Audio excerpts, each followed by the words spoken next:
Это не Венс, это вертолет. А это Венс. Вентиляторы Венс. Никто не услышит.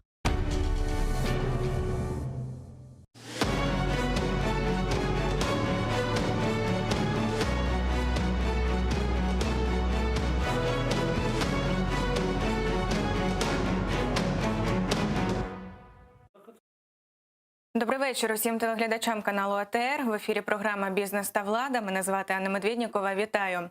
Сьогодні говоримо про те, якою має бути реформа митниці. У нашій студії Анатолій Макаренко, голова Державної митної служби 2009-2010 років. Добрий вечір. Добрий вечір. Ярослав Романчук, податковий адвокат, керуючий партнер юридичної групи ЮКОН. Добрий вечір, пане Ярославе. В'ячеслав Лисенко, експерт українсько-китайських відносин, засновник групи компаній «Укркитай Комунікейшн», секретар Комітету Верховної Ради співдружності Україна-Китай. Добрий вечір. Добрий вечір. Отже, на Нацраді реформ представили концепцію реформи митниці, створення відкритих митних просторів і посилення відповідальності за контрабанду. Власне, про це сьогодні і говоримо. Пане Анатолію, питання до вас одразу. Як ви оцінюєте роботу нинішнього керівництва Державної митної служби, зокрема тимчасово виконуючого обов'язки пана Ігоря Муратова? Чи достатньо, на вашу думку, він задіяв ресурсів митниці для боротьби із контрабандою? Пан Муратов є один із найбільш досвідчених митників, і він мав і має авторитет людини, яка фахово знається в тій справі, якою займається. Питання трішечки в іншому, що статус його виконуючого обов'язки. Питання трішечки в тому, що міра його відповідальності не відповідає його ресурсу. На жаль, на сьогодні у керівника митної адміністрації України надзвичайно мало ресурсу, починаючи з кадрових призначень, які абсолютно всі на сьогодні, як я бачу, спостерігаю, кадрові призначення вищого ешелону належать не керівнику митної адміністрації, а комусь іншому, закінчуючи питаннями фінансування митної служби. На сьогодні, на жаль, голова митної служби не може нічого зробити для того, щоб забезпечити розвиток інфраструктури, розвиток соціальної сфери, тому що Державна митна служба фінансується у нашій державі по мінімуму, даючи левовий шматок доходу держбюджету, митна адміністрація фінансується по остаточному принципу, залишковому. Тільки заробітна платня, мінімальні витрати на інфраструктуру, мінімальні. І все. Тому, щоб говорити про те, що Муратов зміг щось зробити, потрібно сказати, а на що він може опертися. І, на жаль, на сьогодні держава не створила таких передумов в будь-якому, підкреслюю, керівнику митної адміністрації, щоб він міг опертися на фінансування, на кадри, яким він довіряє, на підтримку політикуму, на розуміння суспільства і так далі. І чи то буде Муратов, чи то буде інший керівник митної адміністрації, поки ми системно не поміняємо підхід до митниці, не перестанемо її шельмувати і утримувати як дойну корову, дуже складно буде щось виправляти і реформувати. Ну от з приводу реформи, яка впроваджується, дивіться, от зацитую пана Саакашвілі, усі вантажі будуть проходити максимум за 15 хвилин у відкритому митному просторі. Замість 26 документів будуть усього 2, це інвойс і транспортний документ. Машини будуть розмитнюватися не по маніпуляції вартістю, а за формулою кубатура, рік випуску і так далі. Отже, як ви вважаєте, чи спрацює така реформа максимального спрощення? Які проблеми можуть виникнути? Дуже багато лунає різних симпатичних лозунгів і цифр. Я бачив, що таке відкритий простір на прикладі Одеської митниці, і мені не дуже симпатичне розуміння «давайте відкриємо наші кордони, зробимо сервісну митну службу України, перетворимо її дослівно в сервісний Макдональдс». І коли я це все слухаю, а тим більше дилетантські заяви про те, що замість 26 документів ми будемо вимагати тільки 2. Згідно Митного кодексу України, стаття, здається, 358, я можу невірно сказати, або 340, не пам'ятаю, митниці надається один єдиний документ – інвойс. Всі інші документи носять поміжний характер. І митниця може витребувати і не 20, 60, 50 документів, але якщо це потрібно для того чи іншого товару, для підтвердження тієї чи іншої інформації. Але обов'язковим для пред'явлення є не 2 документи, як дехто там заявляє, з експертів в лапках, а 1 документ. Це виписано Митним кодексом. Тому я дуже спокійно відношусь до тих заяв, що ми зараз відкриємо кордони, сервісну службу зробимо і так далі. Не просто з одного боку, а з іншого боку опоную цьому. Ми знаходимося в дуже серйозній ситуації, геополітичній. У нас непростий сусід з півночі. У нас не дуже прості стосунки взагалі по нашим кордонам. Кордони України складають 6993 кілометри.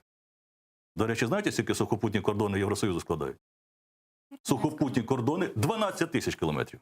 Всього в 2 рази більше. Там 66 тисяч морських кордонів. І коли мені симпатичні хлопці з Грузії намагаються розказати, як я тут повинен себе організовувати митну адміністрацію, я не спорю. У вас, в вашій маленькій Грузії, яка є транзитною країною, вийшло. Відкриті простори, програмні продукти. І ми готові цей досвід приймати. Але не треба нам нав'язувати те, що в нас не спрацює. Тим більше в такій непростій ситуації. Тим більше з такою географією і з такою економікою. Добре, а що спрацює? У нас працює. Перше. От переді мною лежить Україна 2016. Пройшло майже вже скоро буде 5 років, як ми колись запропонували закон України про Національну митну службу України. Для того, щоб почати щось перебудовувати, треба оцінити ситуацію. А оцінка ситуації, я думаю, сьогодні, хто тут, мої колеги по студії, і ті, хто знається в ситуації, будуть говорити, що митниця дійсно в кризі знаходиться. В кризі, починаючи від корупції, закінчуючи розваленою інфраструктурою. Тому, щоб почати щось робити, треба не ті сервісні заяви робити, що ми зараз там за 15 хвилин будемо оформлювати, або ми там зробимо Макдональдс митний. Треба прийняти серйозні, фундаментальні документи про організацію нової митної адміністрації країни. І ми такий закон свого часу, проект підготували, внесли її до Верховної Ради минулого скликання. Треба до цього повернутися. Зробити аудит документальної бази всієї митної адміністрації. Подивитися, що у нас відбувається з Митним кодексом. Внести зміни відповідно до вимог Євросоюзу. І потім, відштовхнувшись від цього, починати вже технологічно говорити про, як ми будемо оформлювати, скільки ми документів будемо там вимагати і так далі, тому подібне. Тому тільки через структурні зміни до технологічних. Так, у нас на зв'язку є Євген Плінський, журналіст-розслідувач. Пане Євгене, хочеться звернутися до вас. Ви нас чуєте? Да, чую, добрий вечір. Добрий вечір. Добрий вечір, пане Євгене. Питання теж саме до вас.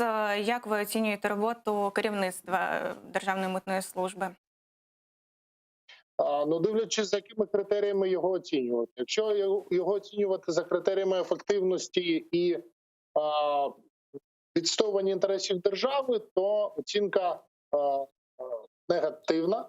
А якщо оцінювати як бізнес-кейс по розпродаванню посад на митниці та керуванню контрабандними схемами, то чудово. Справились на 5. І це не просто слова, які звучать голослівно, це факти, які підтверджуються призначенням на різноманітні посади на митниці, які відбуваються. Фактично, коли прийшов до керування митниці Макс Нефьодов у започатковані реформи, вони були підтримані, і не дивлячись на те, що є дуже багато питань до того, що вдалося Нефьодову, що не вдалося. Але коли до керування митниці прийшов Ігор Муратов, то вся робота митниці була перелаштована на швидкий розподіл потоків, який показав, що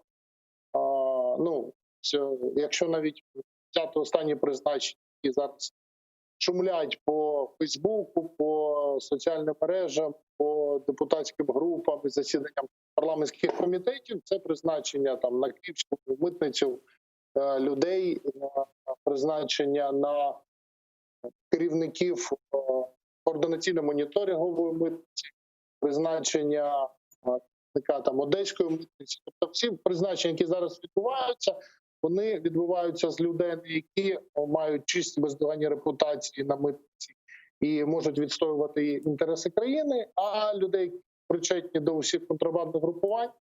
І, по суті, Муратов розставляє цих людей це для швидкого збагачення якихось груп. Тобто про якийсь там захист інтересів держави, там ми можемо міряти кордони в кілометрах, ми можемо там обговорювати зарплату митників. Але коли ми бачимо, що просто на шматки розривається митниця, і кожен хоче купити собі якийсь ласий шматок для того, щоб отримати вікно в кордоні і через нього тягати якісь товари і заробляти на цьому, ну це факт, який відбувається.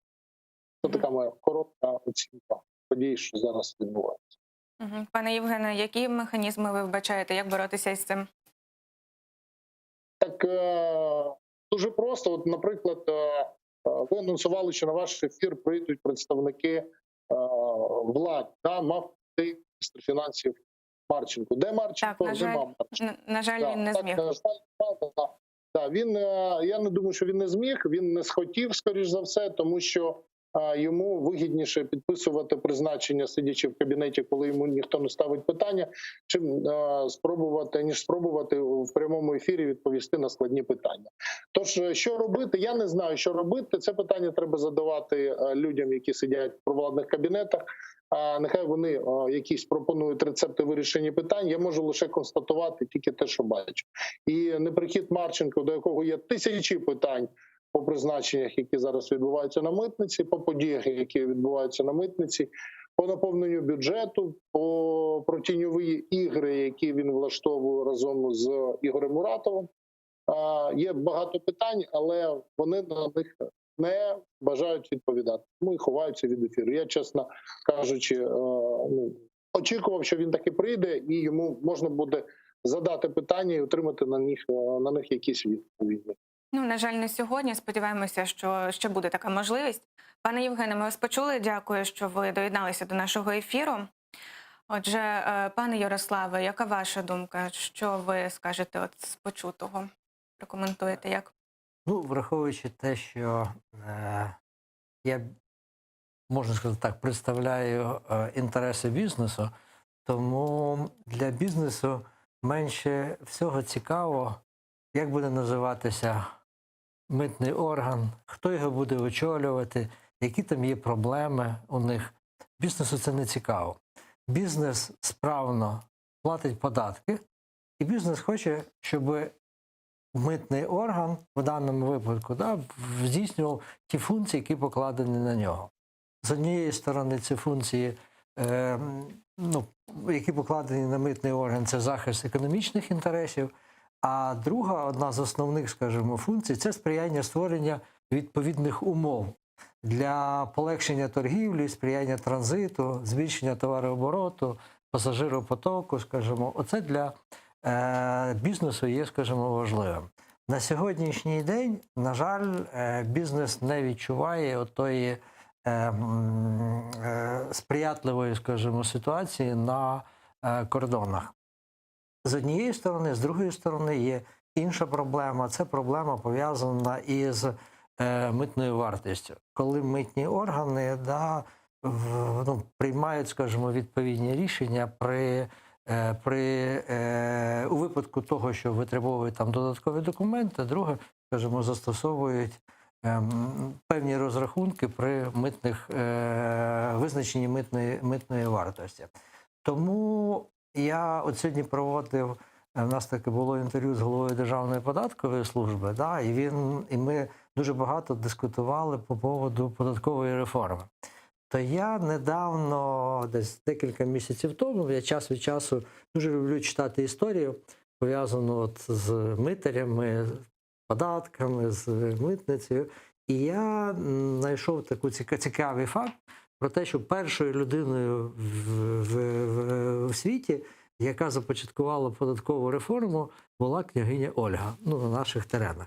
І от я себе зловив на думці, що з того періоду часу, як вона розпочала цю реформу податкову, і митну, так вона до цього часу не закінчилась. Весь час ми реформуємо, весь час від цього страждає бізнес. Насправді бізнес платить податки, бізнес забезпечує дохідну частину бюджету, в тому числі на функціонування митної служби. Тому для нас, повторюю з того, що починав, менше всього цікаво, хто її очолює і як вона, скажімо, функціонує. Це нехай в владних кабінетах між собою розберуться. Все, що ми хочемо, і все, що хоче бізнес, щоб митний орган працював і давав можливість, скажімо, працювати. Я можу говорити, бо я являюся і президентом Асоціації українського бізнесу в Польщі.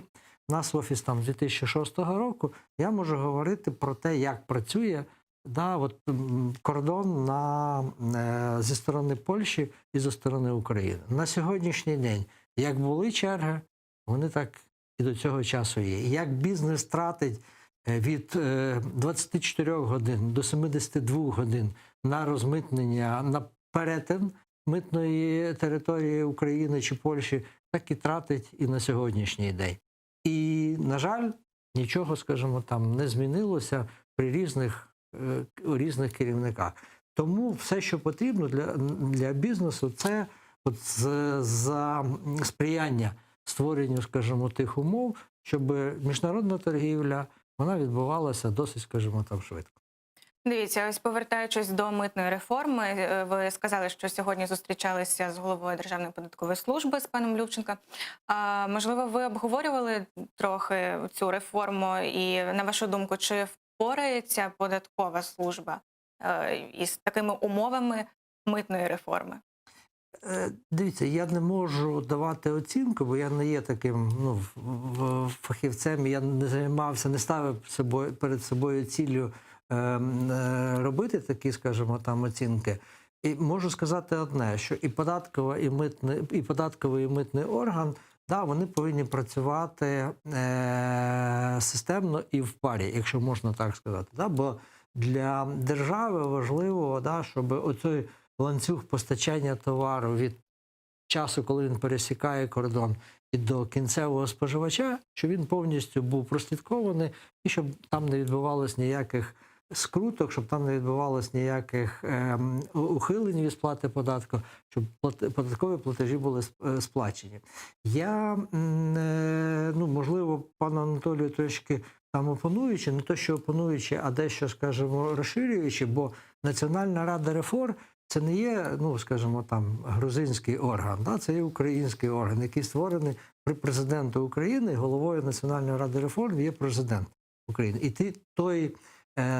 та реформа, яка була запропонована, вона, я так розумію, підтримана президентом.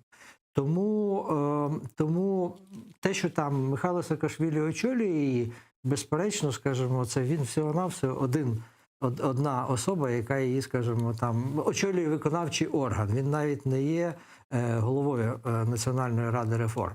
Я не знайомий до кінця, бо ніхто не бачив кінцевого документу, що є на сьогоднішній день, що запропоновано, яка ця реформа буде. Ми тільки чули і читаємо те, що озвучив Михайло Саакашвілі. І з того, що я знаю, і з того, що я чув, і те я сьогодні, скажімо, задавав це запитання і пану Любченку, що є ще інша ідея. В продовження того, що ви сказали, є ще інші, скажімо, ідеї. Про те, що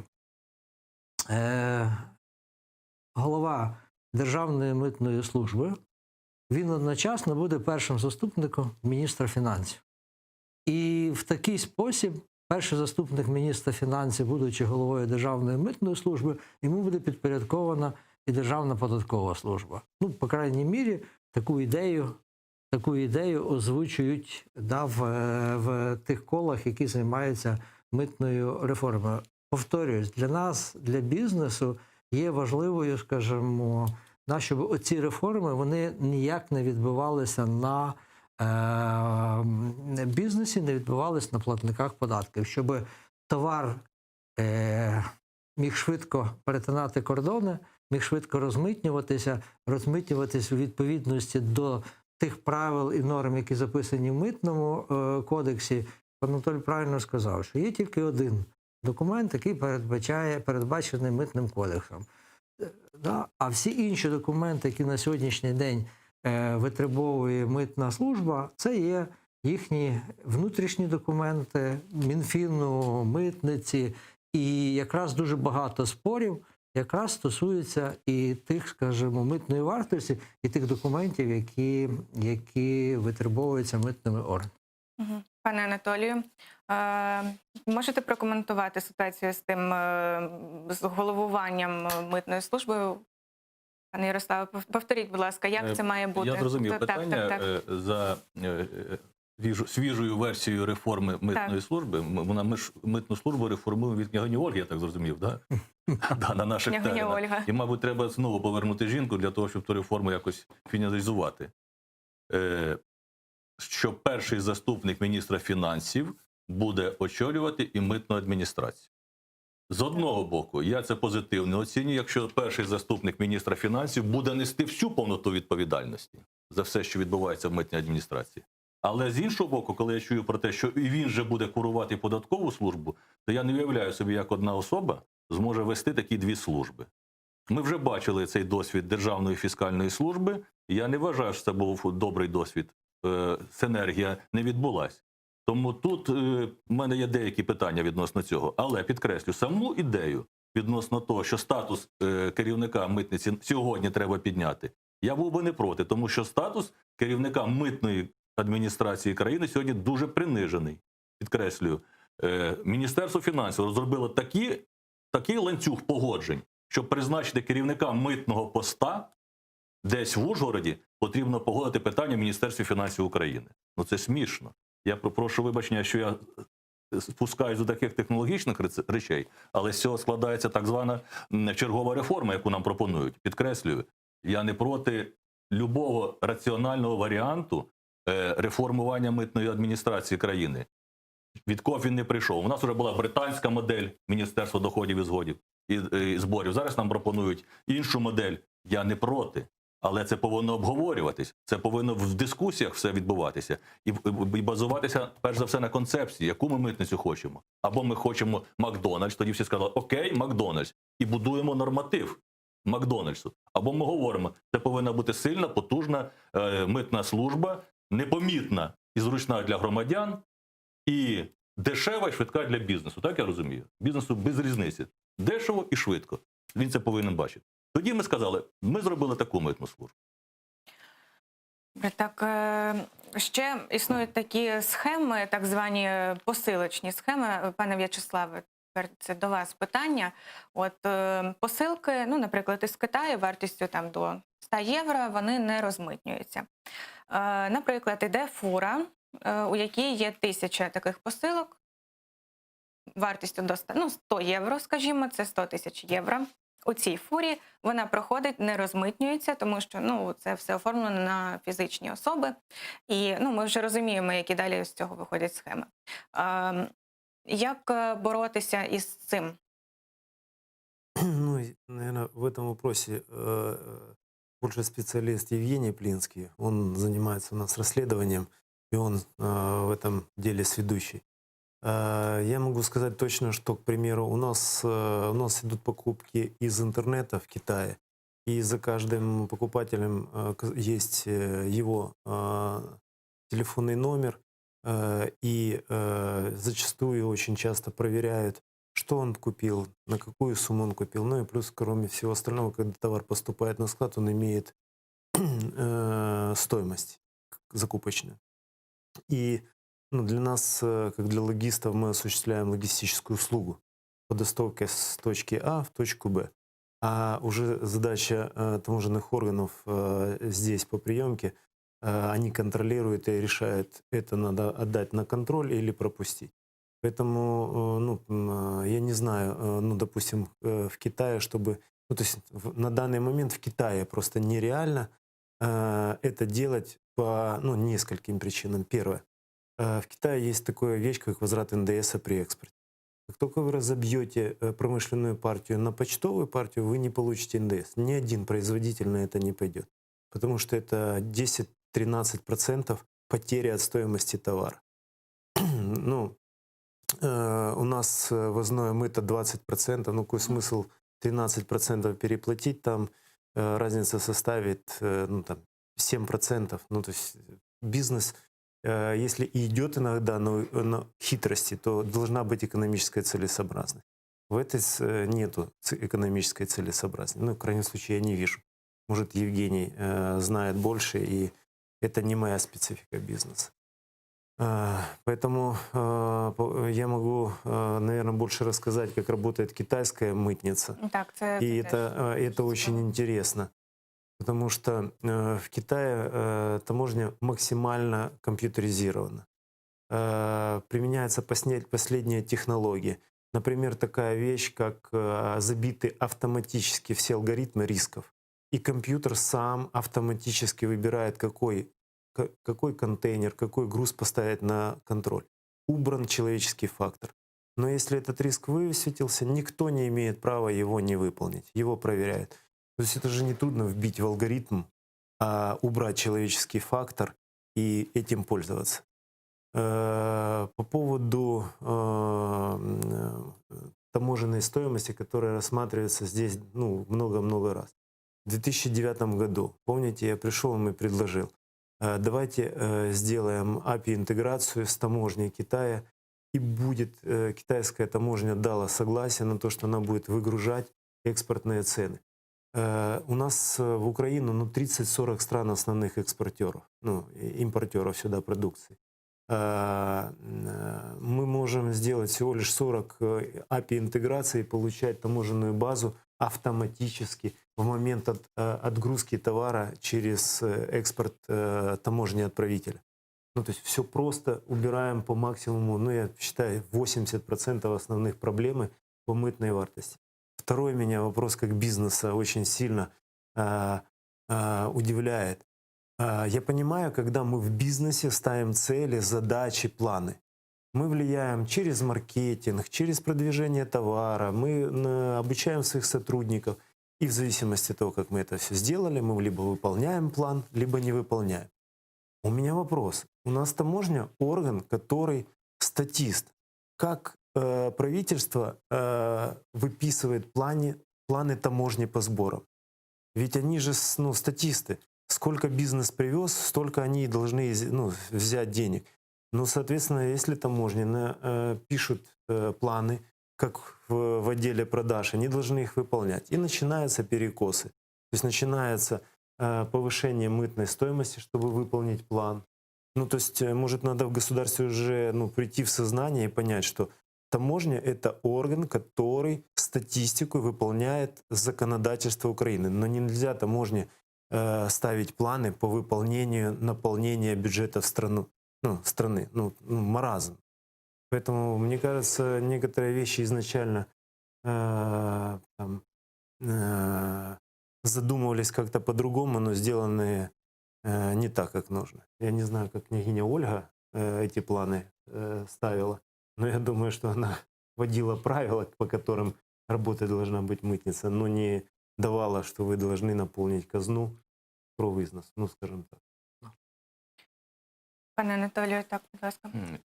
Дуже цікаву інформацію надав пан В'ячеслав відносно китайської митниці. На жаль, ми тоді не встигли. Ви пам'ятаєте ту історію, і, на жаль, відбувся 2010 рік, а потім лихоліття митної служби на протязі останніх років, на жаль. Але я хочу відповісти на запитання про поштових відправників. Ви з того починали. Так.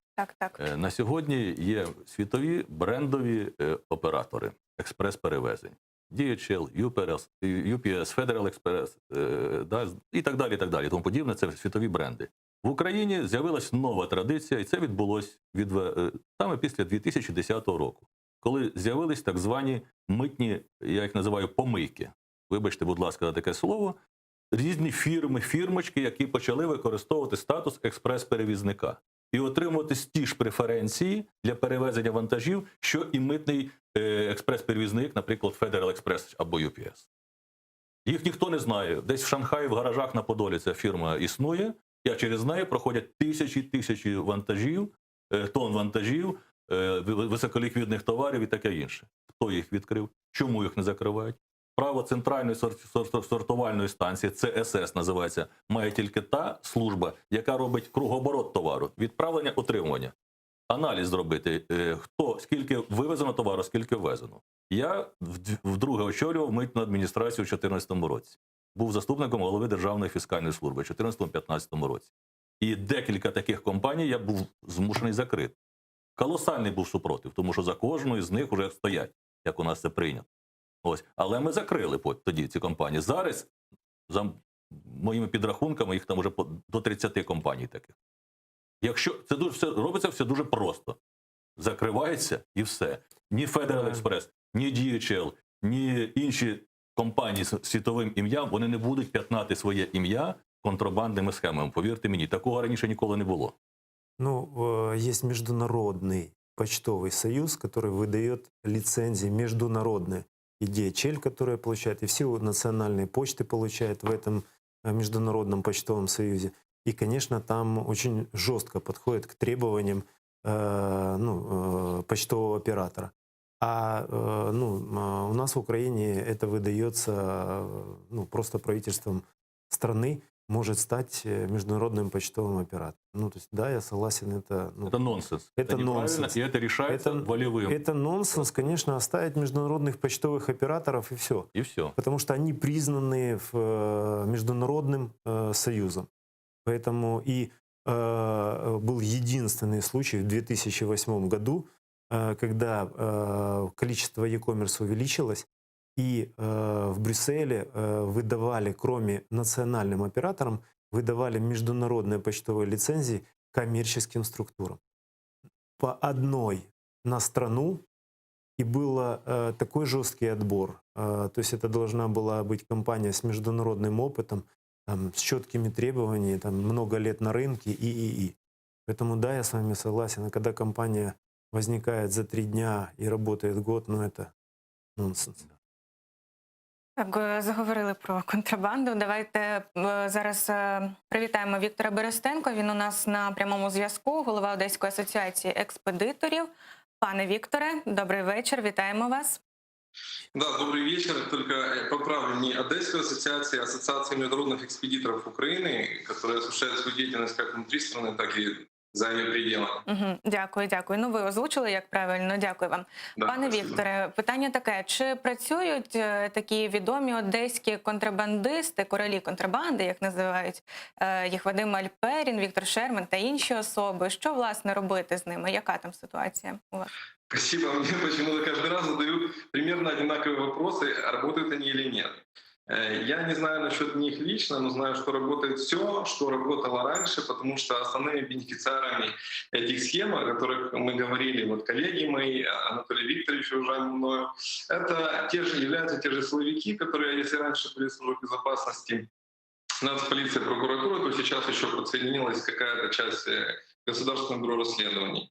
И таможня является лишь администратором этих схем, которые выполняют указания. Когда вы задавали коллеге вопрос, кто должен бороться с контрабандой, допустим, почтовые посылки, тот, кто позволяет ей функционировать и кто создает спрос на эти контрабандные схемы, к сожалению. Я хочу озвучить и поддержать коллегу по поводу того, что должна быть фискализация всего, что можно реализовывать на внутреннем рынке. Пока этого не будет спрос на такие схемы. Это мое личное мнение. И буквально несколько комментариев хотел озвучить по поводу того, что происходит. Анатолий Викторович говорил по поводу необходимости изменить законодательство и того, что все назначения Игоря Михайловича Муратова, к которому я хорошо относился и знаю как действительно профессионала, но который, к сожалению, пребывая на должности, разочаровывает все больше и больше, не знаю, по своей воле или нет, что все процедуры назначений по постановлениям Кабинета министров Украины нет необходимости согласовывать с Министерством финансов.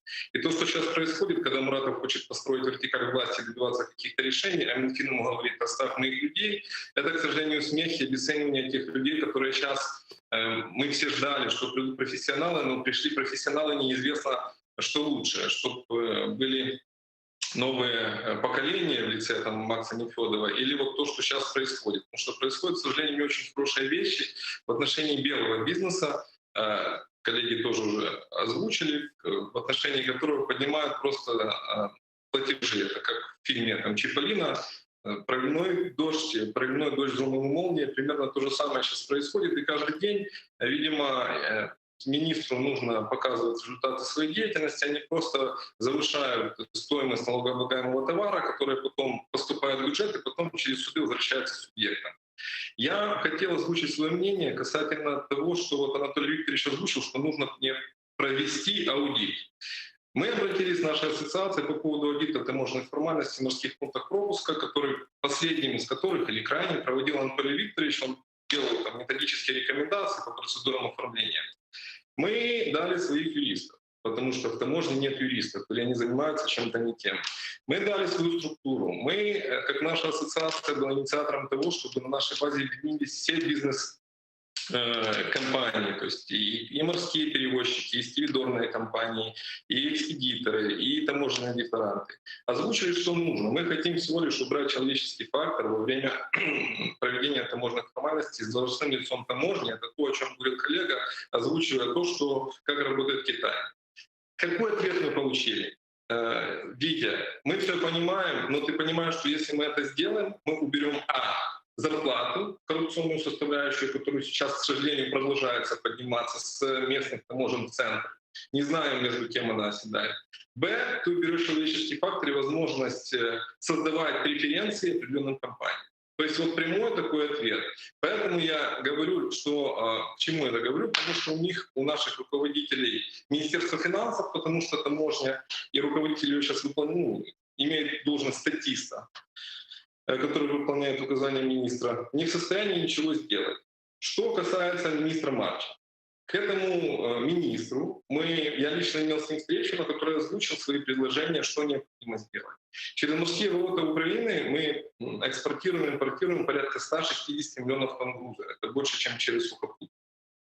К сожалению, процедуры, по которым мы работаем, это не прошлое десятилетие, это прошлый век. И мы вынуждены ходить, отбивать пороги таможни, наносить бумажки, получать печати, одобрения и телефонные звонки. Министр озвучил месяц назад: да, я дам задачу Драганчуку, есть такой заместитель, который курирует таможенное направление, и он будет выполнять то, с чем вы пришли. Я узнаю случайно, что Драганчук пишет какое-то постановление на основании нашего обращения, не собирая ни круглые столы, не общаясь с бизнесом и не понимая, что нужно делать. Я вижу, что у этих людей, которые сейчас возглавляют министерство, нет просто институциональной способности осознать, что нужно делать и как нужно делать. Просто есть какое-то желание поднять платежи, как это сделать, мы не знаем, что будет, мы не знаем. Никакой реформы таможни не было и нет. Во время правительства Гройсмана Кабмин принимал несколько концептов реформирования, потом его отменял. Сейчас в целом нет понимания, что будет. Есть завершение создания отдельных служб и непонимание, как они будут действовать дальше.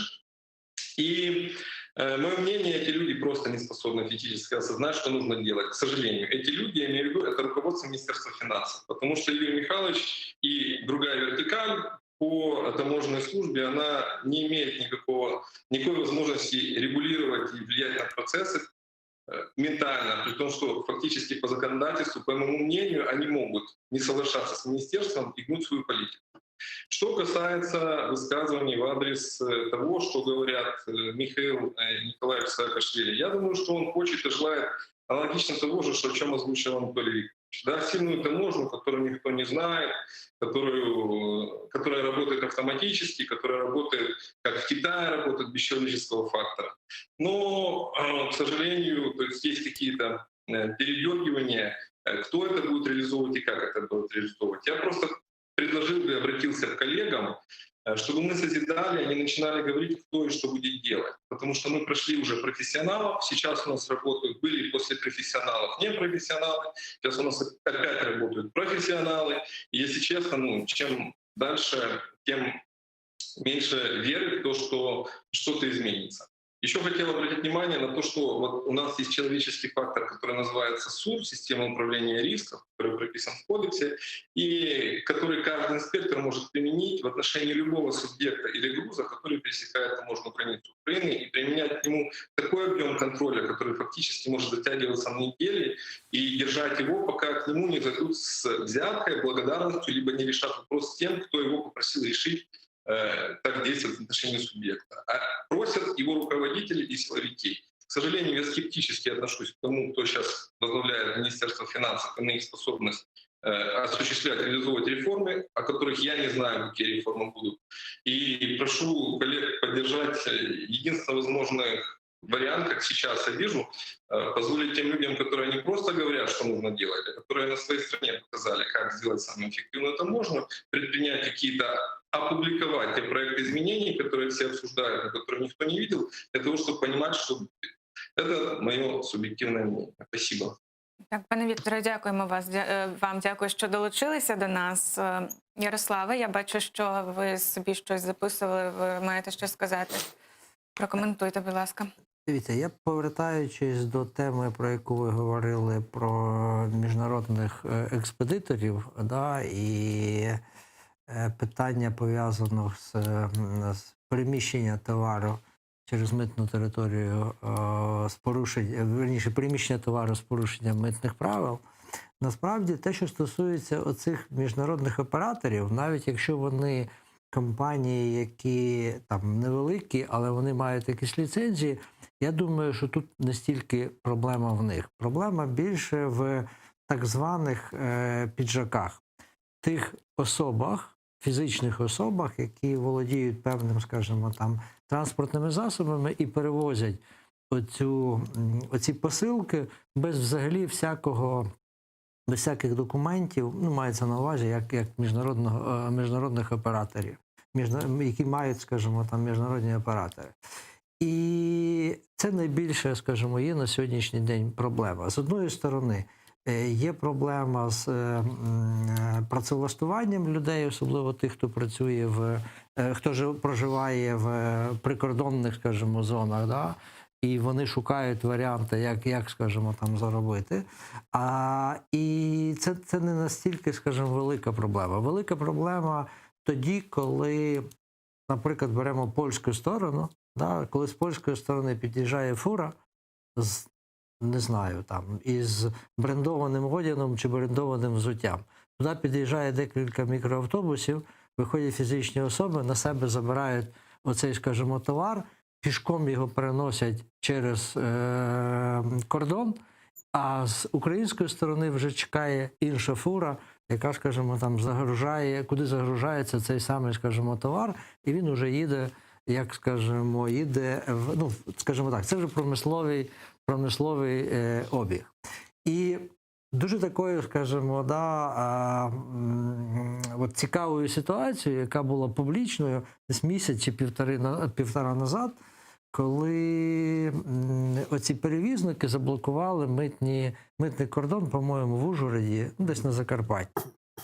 І що відбулося? Туди вилітає виконуючий обов'язки Держмитслужби Муратов, туди вилітає голова прикордонної служби. І що відбувається? Відбувається дуже просто, що іде торги і про щось домовляються. І про щось домовилися, яку суму вони будуть сплачувати за ці посилки, і товар поїхав. Тому от пан Анатолій правильно говорить, що з цим треба боротися, але насправді найбільшою проблемою, яка є в Україні, і я як адвокат про це говорю з жалем, в нас не працює закон, в нас не працює договір, в нас не працюють нормативні акти, в нас вся країна домовляється. От приїхали, домовились і поїхали далі. Тому це є основна проблема, яка, на жаль, була створена роками. Друга сторона, наприклад, дуже багато запитань, чому в Україні багато продуктів харчування, особливо що стосується молочної групи, із Польщі, і вони є дешевими. Насправді, все дуже просто. Ці товари в Україну попадають по двом каналам. Перший канал – це звичайний сірий імпорт, коли він перетинає кордон, не оформляючись. Другий варіант – це роздвоєння інвойсів. Про що йдеться? І це не роблять навіть польські, скажімо, там, виробники, це здійснюють певні посередницькі фірми, коли товар, який купляється, скажімо, в польського виробника, іде з однією вартістю в податкову службу Польщі, а в Україні відписується інший з меншою вартістю, скажімо, з меншою вартістю інвойс. І в Україну він йде за заниженою, скажімо, вартістю. От є дві основних категорії. Діло в тому, що польські виробники, те, що говорять про те, що польська продукція дешева за рахунок того, що є польські фермери мають дотації державні, Європейського Союзу, це це так, але це не впливає на вартість. Вартість, скажімо, вона, відпускна вартість, вона є одинаковою. От тільки цих дві складових дають таку дешеву, скажімо, частину продукції тут. Якщо продукція йде безпосередньо з заводу виробника, він ніколи не буде занижувати цю вартість. От на посередництві посередники роздвоюють оцю митну, скажімо, цей інвойс. Що потрібно? Потрібно обмін інформацією між країнами, те, про що от говорив колега. І наскільки я знаю, цю роботу розпочав був Максим Нефьодов, який був головою Державної митної служби недовго. Я не знаю, яка ситуація на сьогоднішній день. Це кропітка робота, яка потребує переговорного процесу, документального оформлення переговорного процесу із кожною, скажімо, там країною. На жаль, я не чую і не бачу, після того, як там звільнили Нефьодова, щоб цією роботою хтось займався. Можливо, займаються, але ніхто про неї не говорить. От як тільки ми будемо мати інформацію, обмін інформацією між країнами, це також, скажімо, відпаде. І третє – це контроль за ланцюгом поставки. От те, що перетнуло кордон, митні органи, податкові органи, вони повинні відслідкувати до реалізації, до кінцевого споживача. Ми на сьогоднішній день, крім продовольчої групи, ми бачимо велику проблему, пов'язану із побутовою технікою. У нас насправді вже з'явилися досить потужні і цікаві виробники побутової техніки, але вони страждають за рахунок чого? За рахунок сірого імпорту і за рахунок того, що сюди завозиться дешева побутова, скажімо так. Це як приклад. А в нас є достатньо вже таких виробників. Тому все, що потрібно, виконувати закон. І я не розумію. Для мене, правда, певним нонсенсом був тоді, повторююсь, той випадок, коли голова Державної митної служби, голова прикордонної служби виїжджають і про щось домовляються. Є чіткі норми митного кодексу, які передбачають, як повинно відбуватися розмитнення того чи іншого товару. Пане Анатолію, як ви думаєте, про що вони домовлялися? Я навмисно почав писати, щоб ви мені задали запитання. Підтримую абсолютно пана Ярослава в тому, що то є нонсенс, коли вищі керівники митної і прикордонної адміністрації займаються таким питанням і в штучний спосіб його вирішують. Не в нормативний, штучний спосіб. Це ситуація унікальна, на жаль, вона є, не буду її коментувати, але для мене є найбільшим нонсенсом те, що митним податковим обкладенням займається керівник прикордонної адміністрації. Це взагалі унікальна, скажімо так, ми унікальні в усьому, як країна, ще й в цьому, що прикордонники в нас сьогодні почали займатися митно-тарифним регулюванням. Краще займалися б нелегальною міграцією, незаконним перетином зброї, наркотиків і таке інше. І я повністю підтримую нашого співрозмовника Віктора Берестенко. Навколо митниці сьогодні сидять уже десяток структур, які і є основними підпалювачами корупції там. Всі, хто повинен боротися з корупцією, на сьогодні є основними підпалювачами і користувачами цих корупційних ланцюгів. Всі наші правоохоронні органи і так далі. Кожен повинен займатися своєю справою, щоб не виникали такі ситуації, як сказав пан Ярослав. Це перша теза. Друга теза. Я з великою симпатією відношусь до пана Нефьодова як молодої людини, яка намагалася щось зробити. Але намагалась і показувала в Фейсбуці, і зробила це дві різні речі. По обміну інформацією з країнами не зроблено нічого з 13-го року. 7 років нічого не зробили. По двом причинам. Перша причина. Договори з Білорусією підписував я свого часу в 2010 році. Потім були підписані договори з Російською Федерацією, з Молдовою.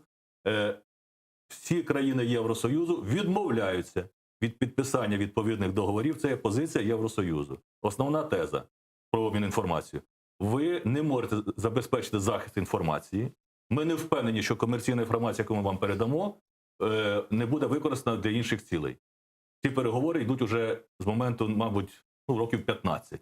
Змінилось декілька голів митної служби, президентів і так далі. Є проблема.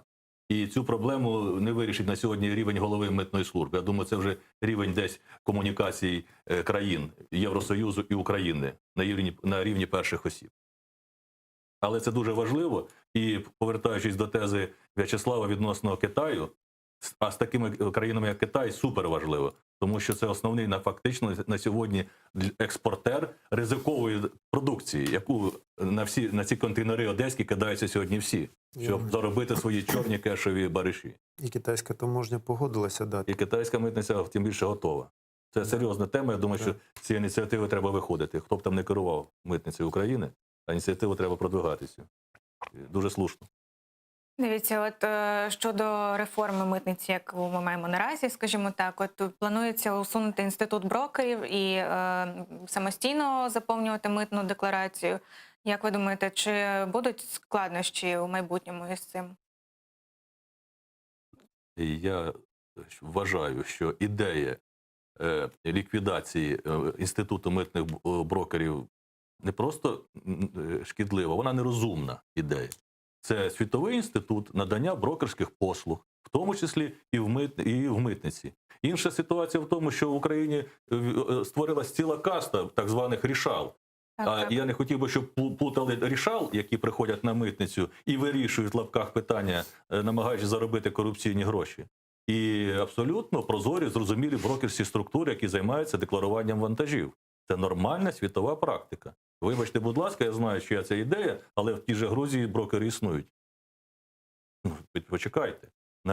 Давайте ми розберемось, давайте зробимо, ще раз повторю, аудит тих брокерських компаній, які у нас в білому списку, і хай вони собі працюють. І давайте тих, хто намагається використовувати свій статус брокерський для інших цілей, також як і експрес-перевізників, просто ліквідуємо. Ми це можемо зробити. Пане В'ячеславе, Вы знаете, я просто обычный бытовой пример приведу. Я подавал на визу в американское посольство. Ну, будучи уже бизнесменом, состоявшимся, я понимал, что я не в зоне риска, и я много стран посетил. Я заполнил декларацию, которую положен, и получил отказ. По простой причине, что я неправильно что-то заполнил, которое это просто в посольство, американское посольство. Когда я дал брокеру, который заполняет, я получил визу в одно касание. А у нас, если не ошибаюсь, брокер отвечает еще и отвечает за правильное заполнение и за товар.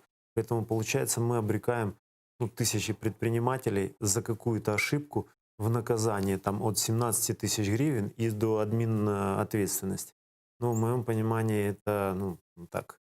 Знаете, как на произволяще бросить предпринимателей. Может дать им выбор, это да. Да? А взять, ликвидировать, тогда это будет просто, люди будут пользоваться услугами брокера, но теперь неофициально. А смысл тогда этого создавания? в принципі, так само і є. Це ті самі рішали, про яких ми говорили, так, пане Ярослав? Дивіться, задавали це запитання, в тому числі і Саакашвілі. Я думаю, що тут те, що ретранслювалося в засобах масової інформації, воно трошки перекручено. Якраз малось на увазі це ліквідація оцих рішал, про яких ви говорите. Інститут брокерів, він існував і буде існувати. Я не думаю, що про це йдеться. Діло в тому, що є світова практика. От зараз бізнес старається віддати на аутсорсинг всі функції, які йому не властиві. Тому центри обслуговування бізнесу, і в тому числі в таких центрах, де будуть, скажімо, брокери, це світова практика, бізнес від цього не відмовиться, і країна від цього. І нема в цьому потреби. Все, що потрібно зробити, це прибрати умови для роботи брокерів, які займаються, які є рішалами, раз вже вжили такий, скажімо, такий термін. Так, дивіться, от ще згідно з матеріалами, що є в розпорядженні АКС, планується залишити на кордоні тільки митників і прикордонників, а до зеленого і червоного коридорів додати жовтий і синій пост-аудит. Що вони являтимуть собою? Як ви думаєте, пане Анатолію? Ідея про те, що на митниці повинні бути тільки митники-прикордонники, вона жива завжди.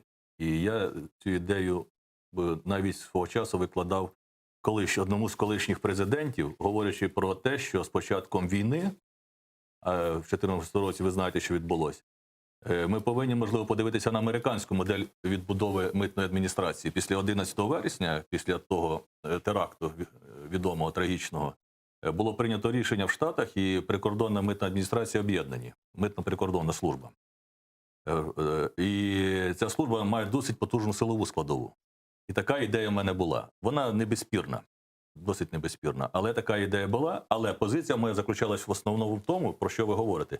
На кордоні не повинно бути ніяких інших служб.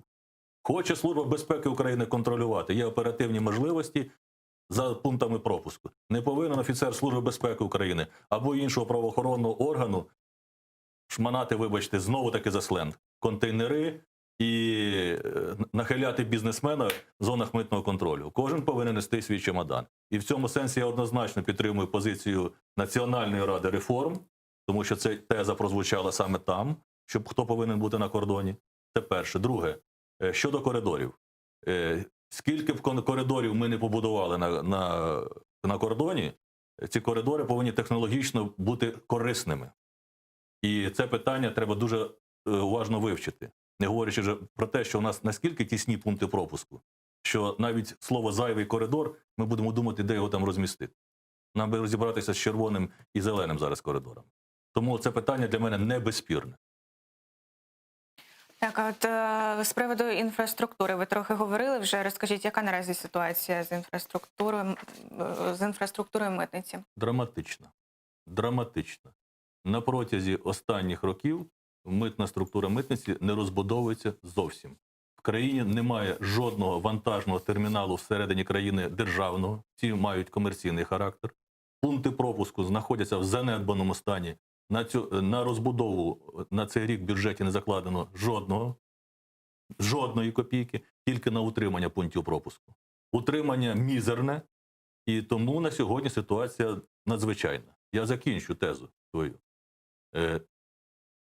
Форменим одягом митники були, як би вони говорили, митниця корупційна, вони такі-сякі. Вибачте, будь ласка, але митників, які несуть службу в аеропортах, пунктах пропуску, взагалі несуть службу, форменим одягом держава повинна забезпечити. Останню закупку форменого одягу для митників було зроблено в 2010 році. Ми тоді закупили цей формений одяг. В 2012 році на парад імені Віктора Федоровича Януковича, коли він був на Дігтярівській, цей одяг останні залишки видали, і на протязі 8 років жодної сорочки чи ремінця митники не отримують. Це нормально для країни. І ми будемо говорити про пункти пропуску і жовті-зелені коридори, і жовті-червоні коридори. Почекайте. Вони скоро босі будуть ходити. Не треба мені тут змішувати корупцію, митники, багаті. Ні. Держава повинна виконати те, що вона повинна виконати. Забезпечити, а потім запитати. Пане Ярославе. Ну, дивіться, польський уряд в 2011 чи 2013 році прийняв рішення виділити 100 мільйонів євро на розбудову інфраструктури, прикордонної митної інфраструктури на польсько-українському кордоні. Значить, Державна фіскальна служба провела конкурс, відбувся конкурс, знайшовся, скажімо, переможець, і на сьогоднішній день ці кошти не використані до кінця і не реалізовані. Тому ми повинні говорити про те, що грошей немає, але ми не використали ту можливість, яка була надана, скажімо, нам нашими колегами, нашими сусідами. Пізніше фіскальну службу ліквідували. Я, будучи членом міжвідомчої робочої групи при Кабінеті міністрів, я задавав запитання. От що з цим кредитом? Фіскальна служба, вона була стороною контракту, розділили реформу шляхом розподілу на державну податкову, державну митну службу. Та хто буде правонаступником, хто буде супроводжувати цей, скажімо, контракт? На жаль, ми не використали цієї можливості, що була нам надана нашими колегами-сусідами. Невеличке пояснення. Завдяки безкінечним реформам свого часу було ліквідовано Державну митну службу і об'єднано з Державною фіскальною службою. Знищено в Державній митній службі департамент міжнародного співробітництва, який займався цими питаннями, департамент інфраструктури, який займався цим питанням. Передали питання невігласам, які не розуміли нічого, не мали досвіду переговорного процесу. В результаті повністю вас підтримую. Ми отримали, здається, 80, я точно не буду, чи 80, чи 100 мільйонів. 100 мільйонів. Але надзвичайна серйозна сума, да, кредиту від Євросоюзу, і не тільки від Польщі. І за моєю інформацією, в зв'язку з невикористанням цього кредиту він відвізаний. Здається, ми гроші повернули вже. Я точно не знаю. І це дійсно трагедія. Я повністю підтримую пана Ярослава. У нас навіть гроші були. А ми, тому що весь час реформуємось, вихолостили взагалі фаховий склад уже тих, хто це може робити, і вже нікому навіть ці гроші реалізувати. Є проблема, повністю підтримую цю інформацію пана Ярослава. В Китае есть такое пожелание для врагов, чтобы ты жил в эпоху перемен. Ну, вот у нас, по-моему, я не представляю, как можно там за год или за 2 или за 3, к примеру, ты приходишь в управление компанией, хочешь ее кардинально изменить, год тебе дают на ее изменения, в моем понимании, нереально. Ну, то есть большие изменения делаются в длительный промежуток времени. Ну, там, мы удивляемся Китаем, так как Китай 50 лет, на 50 лет имеет планы развития, и каждый раз их корректирует, не изменяет кардинально, сегодня налево, завтра направо, а просто корректирует, исходя из ситуации здесь и сейчас. Поэтому, мне кажется, что уже стоило бы выработать один план развития таможни, утвердить его и уже всем следующим преемникам следовать ему. А что ж мы то один план, то второй, то третий. Так мы вообще ничего не построим. Ну, залишається сподіватися на краще. На жаль, наш час завершується. Панове, я вам дякую, що ви завітали до нас. Дякую всім телеглядачам, хто був із нами. Нагадую, в ефірі була програма «Бізнес та влада». Сьогодні ми говорили про те, якою має бути митна реформа.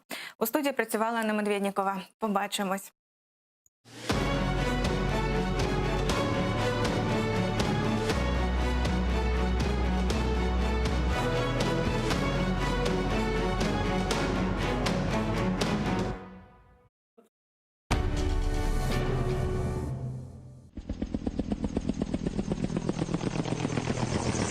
Это не Венс, это вертолет.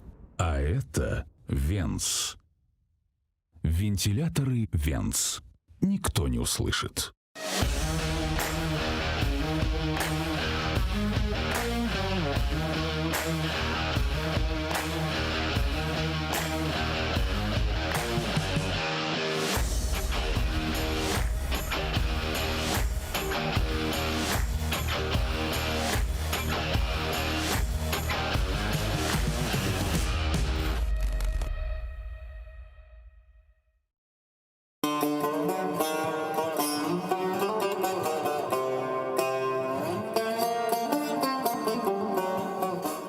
Enfes, Qırım tatar qavesi.